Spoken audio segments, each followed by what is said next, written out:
Hi hello welcome back to my channel. இது என்ன செடி பார்த்தீங்கன்னா, நாட்டு கனகாம்பரம் செடி. இதை பார்த்தீங்கன்னா ஒரு கழனி ஃபுல்லாக வச்சுருக்காங்க. இந்த நாட்டு கனகாம்பரம் செடியை பற்றி நம்ம ஒரு ரிவ்யூ பார்க்க போகிறோம். வீடியோக்குள்ளே போகிறதுக்கு முன்னாடி நம்ம சேனலை சப்ஸ்கிரைப் பண்ணாதவங்க சப்ஸ்கிரைப் பண்ணிக்கோங்க. அப்படியே பக்கத்தில் இருக்க பெல் ஐக்கனும் கிளிக் பண்ணிக்கோங்க. இந்த நாட்டு கனகாம்பரம் செடியை ஒரு கழனி ஃபுல்லாக வச்சுருக்காங்க. அவங்க பார்த்தீங்கன்னா ஒரு நர்சரி வச்சுருக்காங்க. அதில் அதிகமாக நாட்டு கனகாம்பரம் செடியும், அதுக்கப்புறமா டில்லி கனகாம்பரம் செடியும் தான் அதிகமாக வாங்கிட்டு போகிறாங்கன்னு சொல்லிட்டு, இவங்களே பதியம் போடுறதுக்காக இந்த கழனி ஃபுல்லாக வச்சுருக்காங்க. இதை பார்த்தீங்கன்னா விதை போட்டு வந்த செடி தாங்க. இது வந்து பதியம் போட்டு வந்த செடி இல்ல. பார்த்தாவே தெரியும். இது வந்து பார்த்தீங்கன்னா விதை போட்டு, அதுக்கப்புறமா தனியா எடுத்துட்டு வந்து ஒரு கழனி ஃபுல்லாக வச்சுருக்காங்க. இந்த செடியிலலாம் பூ பறிக்காம பெருசா வந்ததும் அத கட் பண்ணி சேல்ஸ் பண்றதுக்காக வச்சிருக்காங்க.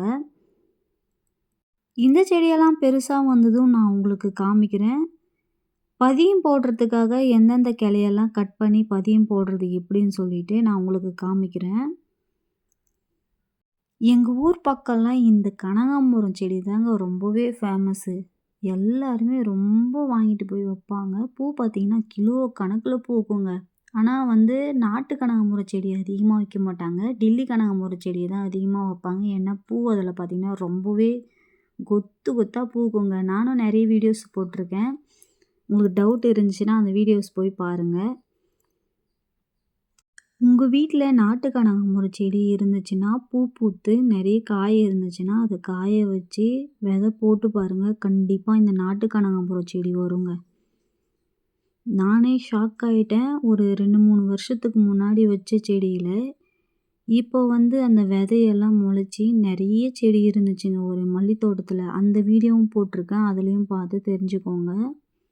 எங்க ஊர்ல இருக்க நர்சரியில கேட்டு பார்த்தேன். அங்க பார்த்தீங்கன்னா, அங்கேயே வந்து வாங்குற மாரி தான் சொன்னாங்க. கொரியர் எல்லாம் இல்லன்னு சொல்லிட்டாங்க.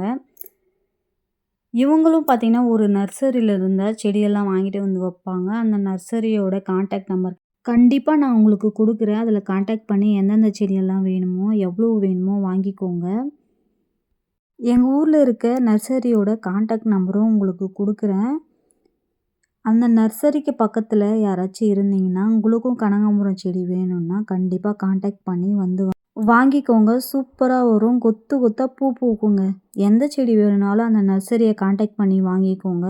செடி இல்லைனாலும் அவங்க வாங்கிட்டு வந்து சேல்ஸ் பண்ணுறாங்க. கண்டிப்பாக கான்டாக்ட் பண்ணி வாங்கிக்கோங்க. இந்த வீடியோ உங்களுக்கு ரொம்பவே யூஸ்ஃபுல்லாக இருக்கும்னு நினைக்கிறேன். விவசாயம் பண்ண பிடிக்கும்னா கண்டிப்பாக நம்ம சேனலை சப்ஸ்கிரைப் பண்ணிக்கோங்க. இந்த வீடியோ பிடிச்சிருந்தா லைக் பண்ணுங்கள், ஷேர் பண்ணுங்கள், கமெண்ட் பண்ணுங்கள். மறக்காம சேனலை சப்ஸ்கிரைப் பண்ணுங்கள்.